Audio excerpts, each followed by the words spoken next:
Salut à tous les amis, c'est Joverclock, j'espère que vous allez bien. On se retrouve aujourd'hui pour le test et la présentation du Be Quiet Silent Loop 360. Si vous suivez un petit peu la chaîne, il y a quelques temps on avait testé le 240 mm qui était un des meilleurs AIO qui est sur le marché de par ses performances mais aussi son silence. On reste finalement sur les mêmes caractéristiques avec ce 360 qui, on l'espère, est un petit peu meilleur, mais finalement qui garde ses grands points forts, mais aussi peut-être pour certains le petit point faible d'avoir un esthétique assez sobre. C'est un petit peu la marque de fabrique de Be Quiet. On va voir un petit peu ce que ça peut donner.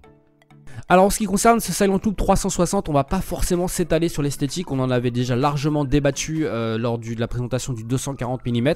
Si vous ne le connaissez pas, je vous invite à aller voir cette vidéo. On est exactement sur la même architecture, on va garder la même pompe, le même radiateur, mais cette fois un petit peu plus grand puisqu'on va pouvoir lui joindre un autre 120 mm. On espère forcément que les performances sont tirées vers le haut avec cet ajout, mais on va garder les mêmes points forts, c'est-à-dire que le silence est toujours d'or et les performances sont au rendez-vous. Là-dessus il n'y avait aucun souci sur cette gamme Silent Loop. Ce qu'il faut aussi dire, c'est que l'esthétique est toujours le même, c'est-à-dire qu'on a un truc qui est vraiment très sobre. Voilà, ça peut manquer un petit peu de peps pour certains qui justement ça peut être un point majeur lorsque vous allez faire le choix entre cet excellent modèle de chez Be Quiet et un excellent modèle de chez Corsair par exemple, pour ne citer que. C'est un petit peu le point de discorde, mais on reste toujours sur un produit de très grande qualité.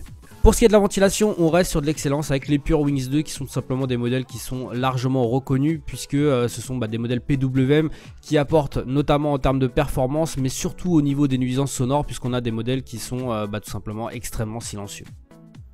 Du côté du bundle, on va retrouver tous les kits de fixation de chez Intel bien évidemment, de chez AMD aussi avec la M4, ça c'est plutôt une bonne chose. On va y retrouver une petite pâte thermique, c'est toujours intéressant d'en avoir en réserve, et aussi un petit câble en Y. Donc voilà, du classique mais qui fera très bien le taf pour toutes les compatibilités matérielles. Pour la partie benchmark, on va partir tout simplement sur notre AMD R7 1700 qui a été overclocké à 3,9 GHz pour 1,35 volts. Alors pour tester cet AIO, je suis parti sur OCCT, j'ai donc testé avec la ventilation en automatique, donc stock, on obtient 66 degrés. Lorsqu'on va la pousser à 100%, on sera à 61 degrés, donc 5 degrés de mieux, c'est largement bon, en tout cas pour ce stress test. Et en ce qui concerne les températures en gaming, on va avoir 49 degrés lorsque la ventilation va être en automatique et 48 degrés, donc 1 degré de moins lorsque la ventilation va être à 100%. Donc on peut voir que les températures sont déjà très bonnes, il n'y a donc vraiment aucun intérêt à passer la ventilation à 100%. Alors qu'est-ce qu'on peut dire en conclusion de ce Silent Loop 360 ? Ça reste un bon modèle, il va partager finalement les mêmes qualités que le reste de la gamme, à savoir le silence et les performances. Alors c'est pas forcément le plus performant en soi du marché, mais voilà, il y a un bon équilibre entre les nuisances et les perfs. Personnellement j'aurais tendance plutôt à choisir le 240 vu l'écart de prix qu'il y a et l'écart finalement de perf. Je pense que ça reste un meilleur compromis, mais voilà, c'est aussi un petit peu d'esthétique dans ce 360. Et voilà les amis, c'est terminé pour cette présentation et le test du Be Quiet Silent Loop 360. Pour ceux qui se poseraient un petit peu de questions sur le reste, on va dire la pompe, etc. Vous pouvez aller voir la vidéo du 240, j'en ai suffisamment parlé. Quoi qu'il en soit, n'hésitez pas à me dire ce que vous en pensez, n'oubliez pas à liker, à partager forcément cette vidéo, puisque vous savez que c'est un petit peu la méthode YouTube de nos jours.